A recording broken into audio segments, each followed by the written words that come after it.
Hi friends, welcome to Fragrance of My Life. நம்ம இந்த Onam special ரெசிபியாக நம்ம வந்து பார்க்க போகிறது உளி தீயல் எப்படி செய்யலான்னு பார்க்கலாம். அதுக்கு முன்னாடி நம்ம சேனல் நீங்கள் சப்ஸ்கிரைப் பண்ணாமல் இருந்தீங்கன்னா சப்ஸ்கிரைப் பண்ணிக்கோங்க. இதுக்கு தேவையான இன்க்ரீடியன்ட்ஸ் என்னென்னு பார்ப்போம். சின்ன வெங்காயம் 1 கப். இதில் சுடு தண்ணி போட்டுட்டிங்கன்னா இந்த தோல் வந்து சீக்கிரமாக பிரிஞ்சு வந்துடும். அதனால சுடு தண்ணி போட்டு வச்சுருக்கேன். ஒரு பெரிய நெல்லிக்காய் அளவு புளி ஊற வச்சுருக்கேன். மல்லி 1/2 டேபிள் ஸ்பூன், ஜீரகம் 1/2 டீஸ்பூன், காஞ்ச மிளகா 3. இது அரைக்கும் போது 2 எடுத்துக்கலாம். ஒன்று வந்து தாளிக்கிறதுக்கு. ஒரு 1/2 கப் தேங்காய், கருவேப்பிலை, 1/4 டீஸ்பூன் இல்லைன்னா ஒரு 1/2 டீஸ்பூன் வெல்லம், 1/4 டீஸ்பூன் வெந்தயம், மிளகு ஒரு 13-15 எடுத்துக்கோங்க, மஞ்சள் தூள், கடுகு.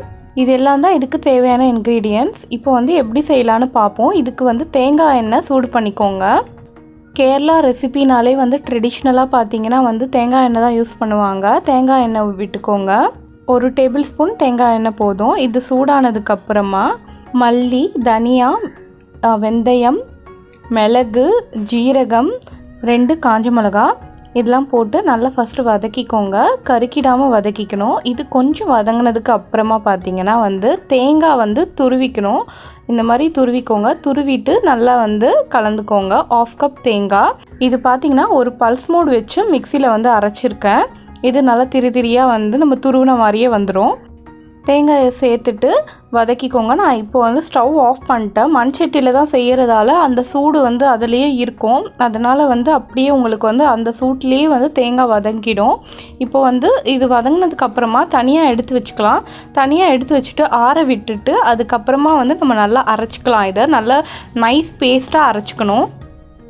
இப்போ இதை அரைச்சி சைடில் வச்சுக்கோங்க.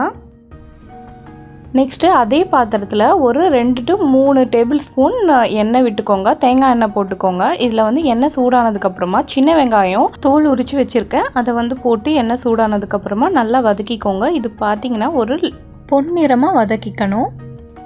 இப்போ பார்த்தீங்கன்னா வெங்காயம்லாம் பார்த்தீங்கன்னா நல்லா சுருண்டு பொன்னிறமாக ஆயிடுச்சு. இப்போ வந்து மஞ்சள் தூள் சேர்த்துக்கலாம். ஒரு 1/4 டீஸ்பூன் மஞ்சள் தூள் சேர்த்துக்கோங்க. சேர்த்துட்டு கொஞ்சம் நேரம் வதக்கிக்கோங்க. அந்த மஞ்சளோட பச்சை வாசனை போகிற வரைக்கும் வதக்கிட்டு புளியை வந்து நல்லா கரைச்சி வச்சுக்கோங்க. புளியை கரைச்சி வச்சுக்கிட்டிங்கன்னா இது வெந்ததும் இப்போ நம்ம புளியை வந்து சேர்த்துக்கலாம். புளி தண்ணியை சேர்த்துக்கோங்க. புளி தண்ணி சேர்த்துட்டு நம்மளுக்கு எவ்வளோ தண்ணி வேணுமோ அந்த தண்ணியையும் சேர்த்துக்கோங்க. சேர்த்துட்டு இந்த புளியோட பச்சை வாசனை போகிற வரைக்கும் நல்லா வந்து புளி கொதிக்கட்டும்.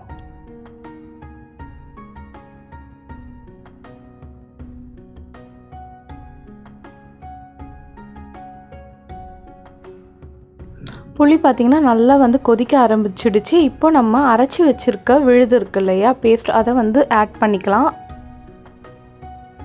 இது சேர்த்துட்டு நல்லா கலந்து விட்டுக்கோங்க. இல்லைன்னா அங்கங்கே கெட்டியாக நின்றுடும். அதனால் வந்து நல்லா கலந்து விட்டுக்கோங்க. அந்த புளி தண்ணியில் இது நல்லா கரைஞ்சிடணும். நல்லா கலந்து விட்டுட்டு உங்களுக்கு எவ்வளோ தண்ணி வேணுமோ போட்டுக்கலாம். இல்லைனா திக்காக வேணுமோ திக்காக சேர்த்துக்கலாம். அப்புறமா உப்பு சேர்த்துக்கோங்க. தேவையான அளவு உப்பு சேர்த்துட்டு நல்லா கொஞ்சம் நேரம் ஒரு 4 மினிட்ஸ் வந்து இது கொதிக்கட்டும். லாஸ்ட்டாக இறக்குறதுக்கு முன்னாடி நம்ம வந்து வெல்லத்தை வந்து போட்டு நல்லா கரைச்சிக்கோங்க. அந்த புளியோட டேஸ்ட்டும் வெல்லமோட டேஸ்ட்டும் சேர்ந்து நல்லாயிருக்கும். நீங்கள் எப்போவுமே இந்த புளி கரைச்சல், புளி குழம்பு இந்த மாதிரி வந்து செய்யும்போது கொஞ்சமாக வெல்லம் ஆட் பண்ணிக்கிட்டிங்கன்னா இன்னும் சுவை வந்து எடுத்து கொடுக்கும். இப்போ இதை இறக்கிடலாம். இறக்கிட்டு தாளிக்க ரெடி பண்ணிக்கலாம். தாளிக்கிறதுக்கும் தேங்காய் எண்ணெய் தான் விட்டுருக்கேன். தேங்காய் எண்ணெயில் கடுகு பொரிஞ்சதுக்கப்புறமா ஒரு வரமிளகாய், கருவேப்பிலை சேர்த்து தாளித்து குழம்புல ஊற்றிடலாம். அவ்வளோதான், சுவையான உளி தீயல் ரெடி ஆகிடுச்சு. உங்கள் வீட்லேயும் ஓணத்துக்கு இதை செஞ்சு பார்த்துட்டு எப்படி இருக்குன்னு சொல்லுங்கள். இந்த ரெசிபி பிடிச்சிருந்ததுன்னா லைக் பண்ணுங்கள். தேங்க்யூ.